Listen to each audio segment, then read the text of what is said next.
ایک بات یاد رکھیے گا کہ ہم جو ہے نا کچھ عرصے کے مسافر ہیں اس دنیا میں، اور اس کے بعد سب نے پار لگ جانا ہے۔ دو انسان جو 60 سال کی زندگی گزار کے اللہ کے پاس پہنچیں گے، ایک انسان کی لائف میں پرابلمز تھیں، دوسرے انسان کی لائف میں پرابلمز نہیں تھی، لیکن جب وہ اللہ کے سامنے روبرو ہوں گے تو سوالات ان سے وہی پوچھے جانے کہ زندگی میں جو بھی آپ کو نعمتیں دی گئی تھی اس کا استعمال کیسے کیا گیا، اس میں لوگوں کو شریک کیا کہ نہیں کیا،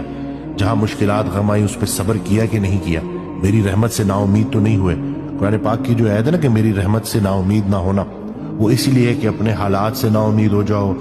اپنے جو ہے ارد گرد کے لوگوں سے نا امید ہو جاؤ، اللہ کی رحمت سے نا امید نہیں ہونا۔ امید جتنی بڑھے گی اتنا آپ کا مستقبل اچھا ہے، اور مستقبل سے مراد ماں بعد، یعنی کہ ایک تو یہ لائف ہے نا، اس میں آپ جتنی مرضی بھی اچیومنٹس کر جائیں، آپ اپنی قبر کے قدموں پہ اپنی ڈگریاں نہیں لگائیں گے،